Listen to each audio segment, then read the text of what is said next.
This is the Ancestral Findings Podcast, number 40.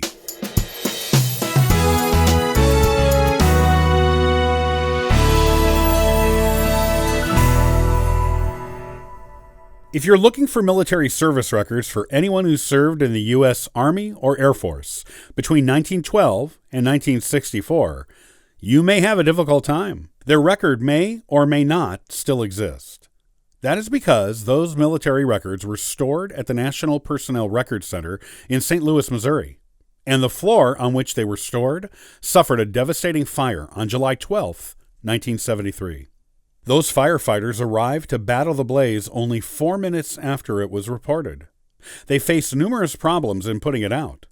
The intensity of the fire, inadequate water pressure for their hoses, and a broken pumper truck all contributed to the issues. And it took them days to officially put it all out. The fire was uncontrolled for 22 hours, and after that, though it was under control, areas of the building still smoldered. It wasn't until 4 days later, on July 16th, that the fire was declared officially out and people were allowed back into the building.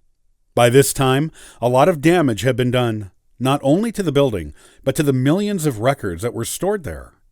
Those several million military records were not in the building at the time, having been on loan to the Department of Veteran Affairs. This was only a small amount of the total records that were stored at the St. Louis facility. To make matters worse, the records being stored at the facility, as well as those that had been lent out to other government agencies, were not indexed and no copies of them were ever made. Therefore, it was impossible for those who worked with the records to accurately determine just which records had been lost, and no way to get backups. Nevertheless, restoration efforts on the vast quantities of burned and water-damaged records in the building started immediately. Even before the fire was totally put out, plans for restoration were underway. In fact, those restoration efforts are still ongoing today, which shows just how extensive the damage was. It's been over 40 years, and records damaged and even almost destroyed in the fire are still being brought back to life. Officially, all military service records for Army personnel who served between 1916 and 1960 were lost, except the ones on loan to other government agencies. Records for Air Force personnel who served between 1947 and 1964 were also lost, beginning with names after Hubbard James E. This encompasses anyone who was in the Army or Air Force for the United States during World War I and World War II, as well as the Korean conflict. However, all is not quite as lost as it seems. While some records were undoubtedly completely destroyed in the fire, most of them still have some remnants existing. It is from those remnants that restoration work is being done. The records and pieces of records that are left are charred around the edges, water damaged, and often affected by mold, though mold mitigation was one of the first steps taken to preserve what was left of the records.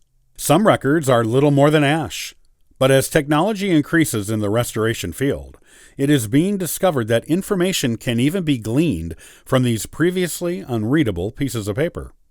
The federal government issued an order immediately following the fire that prohibited the destruction of any documents held by any government agency that might be useful in proving military service for the people whose service records were destroyed in the fire. This helped veterans who needed proof of their military service to get benefits. It also helped restoration experts put things back together again as best they could. Over 6.5 million records were able to be recovered from the building after the fire. Though they were in terrible condition, they were carefully dried, sprayed with mold repellent, and pieces of records that were charred began to be put back together in a painstaking, careful, and slow process. X-rays and other techniques were used to read what was still legible on them. Ultraviolet light is now used to lift pieces of text off of crumbling, ashy paper fragments, allowing restoration experts to read what has been hidden for decades. There is now an index to restored records. Also, while restoration work is ongoing, the National Personnel Records Center still receives hundreds of requests for military records every day. If the records fall within those that were affected by the fire, the restoration experts determine if any piece of the record still exists. If it does, they will do a restoration of that record on demand and send the results to the person who requested it. While some records were totally destroyed beyond any restoration effort, there are alternative record sources that can be used to substitute for the official military service record. If your ancestors' records do not exist anymore in any form, you will be directed to one or more alternate sources. These sources include VA claims files, state military records, pay voucher records, selective service registration records, pay records from the GAO, Government Accounting Office, medical records from military hospitals, and entrance and exit X-ray records for military personnel. Though the official service records of millions of 20th century military personnel were destroyed in the 1973 fire, they were not all totally lost.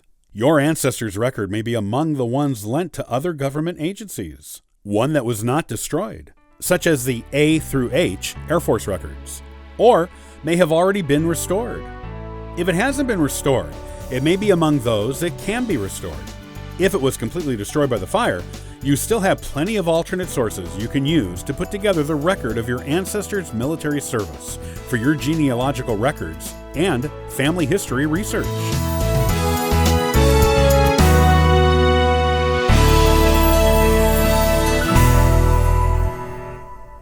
Do you have any particularly difficult genealogy problems and aren't sure how to go about solving them?